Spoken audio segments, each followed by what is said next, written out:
Welcome मेरे प्यारे प्यारे बच्चों। तो कैसे हो आप सब। तो आप सबका स्वागत है मेरी इकोनॉमिक्स क्लासेस में और मैं हूँ आपकी कीर्ति मैम। तो आई होप आप सब बहुत अच्छे होंगे, बिना स्ट्रेस के होंगे क्योंकि ज़्यादातर एग्ज़ाम्स ख़त्म हो चुके हैं और जो 11th क्लास के स्टूडेंट्स हैं वो 12th में प्रमोट होंगे, तो उनकी क्लासेस भी जल्दी मुझे लगता है स्टार्ट हो चुकी हैं। और जो 10th के बोर्ड एग्ज़ाम हैं अभी ख़त्म नहीं हुए हैं, उसके बाद ही वो 11th में जाएंगे। बट हमने अपना सेशन स्टार्ट कर दिया है ताकि बच्चों को स्टार्टिंग से ही जो है वो पढ़ने में ईजी रहे। मेरी जो टॉपिक वाइज वीडियोस होती हैं वो छोटी छोटी ही होती हैं ताकि बच्चों को ईजी रहे ढूंढने में भी कि उनको कोई पर्टिकुलर टॉपिक अगर समझ नहीं आ रहा है तो। ठीक है, तो हमारा जो आपको पता है जैसे कि पूरा चैप्टर हमारा कंप्लीट हो चुका है। तो अब हम नए चैप्टर पर चलते हैं which is second chapter of economics, 11th class का है। तो क्या है वो है collection of data. Collection of data क्या है बच्चों? Collection of data. तो सबसे पहले कलेक्शन का मतलब आपको सबको पता है कि इकट्ठा करना, किसी भी चीज़ को इकट्ठा करना, इट्स कॉल्ड कलेक्टिंग।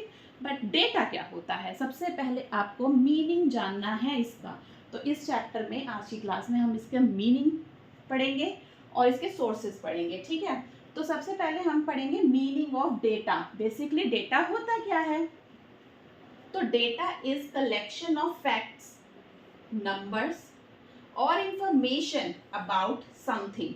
किसी भी चीज के लिए समथिंग, किसी भी चीज के लिए उसके फैक्ट्स, उसके नंबर्स या उसके बारे में पूरी जानकारी को कलेक्ट करना इज कॉल्ड डेटा। डेटा किसी से भी रिलेटेड हो सकता है। किसी सिटी की पॉपुलेशन, वो भी अगर आप कलेक्ट करोगे या कोई भी उसको कलेक्ट करता है तो वो आपके पास एक डेटा के रूप में आती है। कितने स्कूल में कितने बच्चे हैं, कितनी क्लासेस हैं, इट इज़ इसके बारे में जितनी भी आप इंफॉर्मेशन कलेक्ट करते हो ना वो बच्चे सारी डेटा होती है। क्या होती है बच्चे? डेटा। क्या होती है? डेटा। तो मीनिंग ऑफ डेटा की जो मैंने डेफिनेशन यहाँ इजीली लिखी है वो बहुत इजी डेफिनेशन है। अकॉर्डिंग टू द बुक भी आप लिख सकते हो और आपको समझाने के लिए मैंने इजी डेफिनेशन ली है, तो इसको याद कर लेना। Data is collection of facts, numbers, information about something.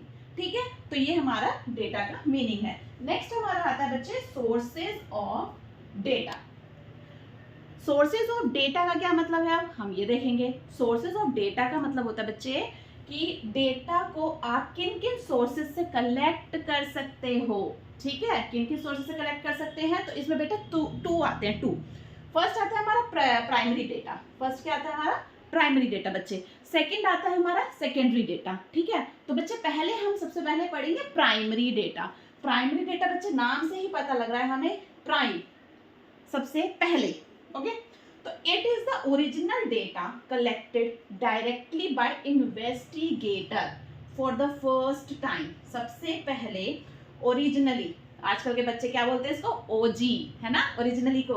तो it is the original data first time. Investigator कौन हुआ? जो डेटा को कलेक्ट कर रहा है, that person is called investigator. Okay, तो प्राइमरी डेटा जो हमारा होता है वो इन्वेस्टिगेटर के द्वारा डायरेक्टली, इसके बीच में कोई नहीं होता, कोई सोर्स नहीं होता। इन्वेस्टिगेटर खुद जाकर सबके पास, एक एक के पास जाकर इस डेटा को कलेक्ट करता है। तो इसीलिए ये for the very first time लिखा हुआ है कि सबसे पहले। ठीक है, it is the original data collected directly by investigator for the first time. ठीक है बच्चे, समझ गए आप प्राइमरी डेटा व्हाट इज? कि सबसे पहले ओरिजिनली इन्वेस्टिगेटर के द्वारा इसको कलेक्ट किया जाता है। फॉर एग्जाम्पल, इन्वेस्टिगेटर सर्वे कर रहा है या इंटरव्यू ले रहा है या क्वेश्चनर कर रहा है, मान लो एक कंपनी में।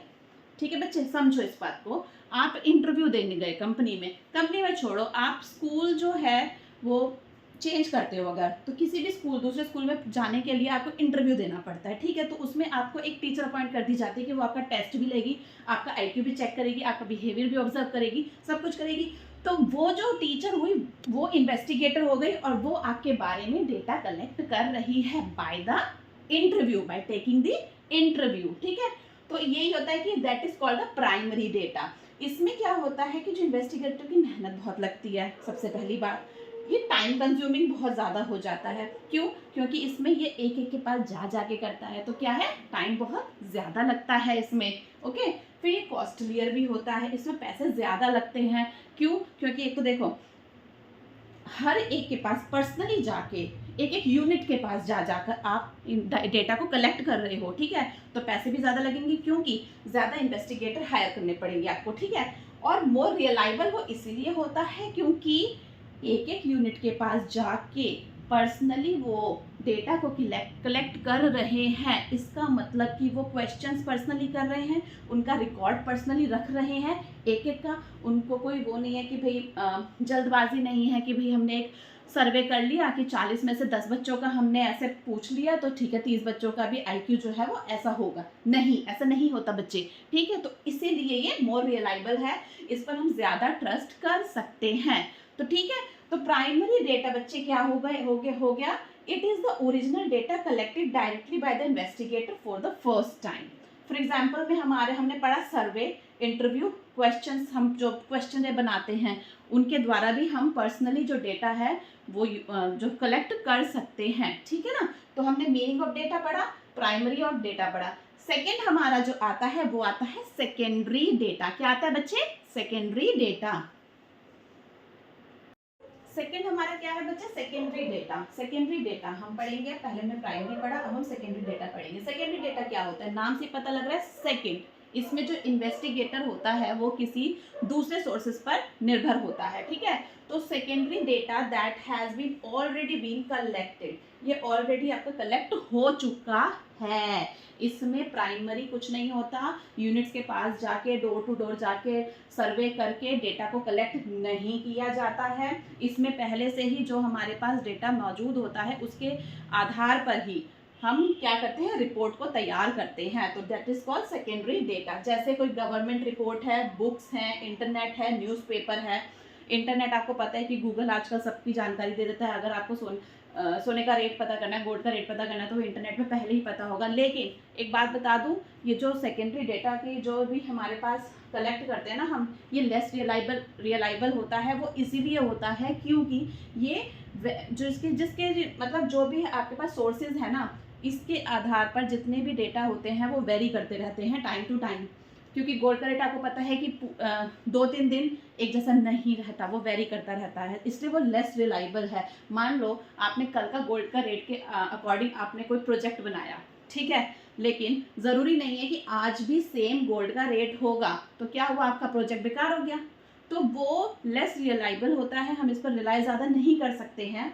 जैसे बुक्स है, बुक से हमने किसी को नॉलेज ली, मान लो एनसीईआरटी की ही बुक है, आपको भी पता है कि एवरी ईयर जो है इनका चेंज होता रहता है। जितना भी सिलेबस है, सब कुछ है, वो एवरी ईयर चेंज होता है, ये तो आपको भी पता है। लेकिन कुछ चीज़ें जैसे हम स्टैटिस्टिक्स ही पढ़ रहे हैं, ये देख लो, तो इसमें क्या है, डेटा ऊपर नीचे होता रहता है, पॉपुलेशन ऊपर नीचे होती रहती है। किसी भी कंट्री की, किसी भी सिटी की पॉपुलेशन ऊपर नीचे हो सकती है। न्यूज़पेपर से हम कोई भी डेटा लेते हैं, किसी का भी प्राइस, वेजिटेबल का हो गया सपोज प्राइस, ठीक है, उससे हमने एक रिपोर्ट तैयार कर दी। स्कूल में जी हमें कोई रिपोर्ट बनानी है, हमने रिपोर्ट तैयार कर दी, लेकिन अगले दिन उसके रेट बिल्कुल डाउन हो गए, तो वो क्या रिपोर्ट रिलायबल हो गई? नहीं हुई। लेकिन फिर भी कई जगहों पर, जैसे गवर्नमेंट रिपोर्ट को, जैसे हम कंपनी है, एक किसी कंपनी की अच्छी प्रेस्टीज को जानने के लिए हम उसकी एनुअल रिपोर्ट देखते हैं, वो भी वेरी करती है ऊपर नीचे, लॉस एंड प्रॉफिट होता है उसमें भी, लेकिन फिर भी हम उस पर निर्भर कर सकते हैं कि ज़्यादा नहीं, 19-20 आगे पीछे लमसम में इतना होगा, ठीक है ना। इसीलिए ऐसा नहीं है कि इसको यूज़ नहीं करते हैं। बड़ी यूनिट्स का डेटा कलेक्ट करने के लिए हमेशा हम सेकेंडरी डेटा को ही यूज़ करते हैं, ठीक है। ये लेस कॉस्टलियर इसलिए है क्योंकि ऑलरेडी जो डेटा हमारे पास होता है उसके अकॉर्डिंग हम रिपोर्ट बनाते हैं, तो पैसे ज़्यादा खर्च नहीं होते। क्योंकि इन्वेस्टिगेटर इसमें डोर टू डोर जाकर या पर यूनिट जाकर, किसी एक एक बच्चे के पास जाकर उसकी रिपोर्ट नहीं बनाते हैं, ठीक है। लेस रियलाइबल है, वो मैंने आपको बता ही दिया था। लेस टाइम एंड एफर्ट, इसमें टाइम भी कम लगता है, एफर्ट्स भी कम लगते हैं, क्योंकि ऑलमोस्ट हमारे पास होता है डेटा जिसके लिए हमें बहुत ज़्यादा सर्वे करने की ज़रूरत नहीं होती।